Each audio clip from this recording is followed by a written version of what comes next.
your comment on the long game, you still think it's worth playing, Brian. You still think over in the long run, your strategy of just telling people what you think, what you believe, the truth, like reminding them is an effective strategy, that this is not a dead end. Because I think there's a certain segment of listeners out there, bankless listeners, who they've just given up on the political process. They've just given up on kind of regulators. They've just even given up on like voting. They will not show up to town halls because they no longer believe that the process works. And they'll even point to things like 2022, SBF, right? It was pay to play. It was just, lining politicians with money. And like the long game you're playing sounds nice, Brian, but like it doesn't work. It's not effective. These politicians are corrupt. You seem more optimistic than that. Can you give us the case for why we should be optimistic? Yeah, I mean, look, I understand why people are cynical about it. It raised a whole bunch of questions about the process and does it work? And if not, where?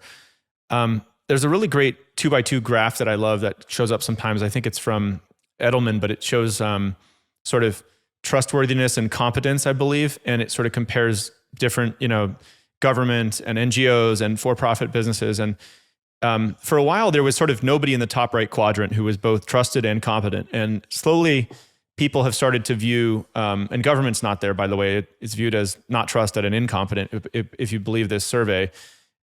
Business is sort of increasingly moving into that top right quadrant, if you look at their recent data. And I think business basically, some for-profit businesses have a role to play as champions in this space of helping organize individuals, helping craft policy.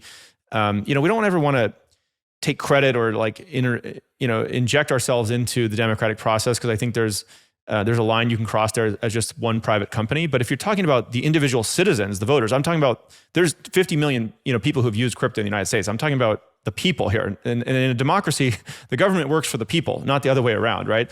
So democracy it's slow. I think that that's probably the biggest frustration people have is they're saying, this is so obvious. Like all my friends are using this. I'm on Twitter every day. Like, how do people in government not get this? And then in DC, they're sitting in a different world. There's an age generation gap. There's the type of media that they're consuming gap.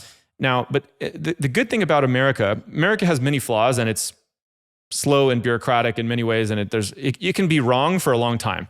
But what eventually ends up happening is that sentiments shift in the U.S. A new generation of people emerges. They get people who run for office. The electorate, the voters, change. And basically, America has this kind of self-healing system. Imagine how bad it would be if we got someone anti-crypto and they were dictator for life or something. Like, at least we can just wait 4 years or 8 years in the worst case or something and get a new crop of people in, right? So that's very slow by technology standards. But in terms of governments in the rest of the world, it's not bad.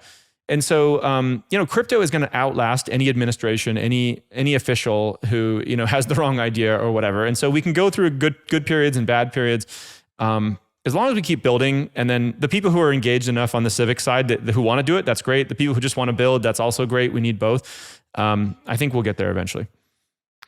I want to circle back around to the original question that Ryan asked, which was, how did Sam Bankman-Fried get so involved with politics? And Brian, your answer was that he was really playing the game. He was playing the game of politics, and he, just by the nature of what happens when you intentionally play that game for playing the game's sake, like that's what happens. Like you find your way in. And I really appreciate your answer of like you said that you're just a naturally born engineer. You see a problem and you state an answer. And so what I'm saying is, like, as someone who's known you, and we've had like an episode and a half of a podcast now, and I've also thoroughly enjoyed the Coinbase documentary as well. First principles type guy, a problem mindset type guy. And it sounds to me like you're thinking about ways at Coinbase to funnel those people who care about crypto and crypto values into being able to connect to the politicians that will resonate with those values. And as my co-host likes to say, if you adopt crypto protocols, you adopt crypto values. And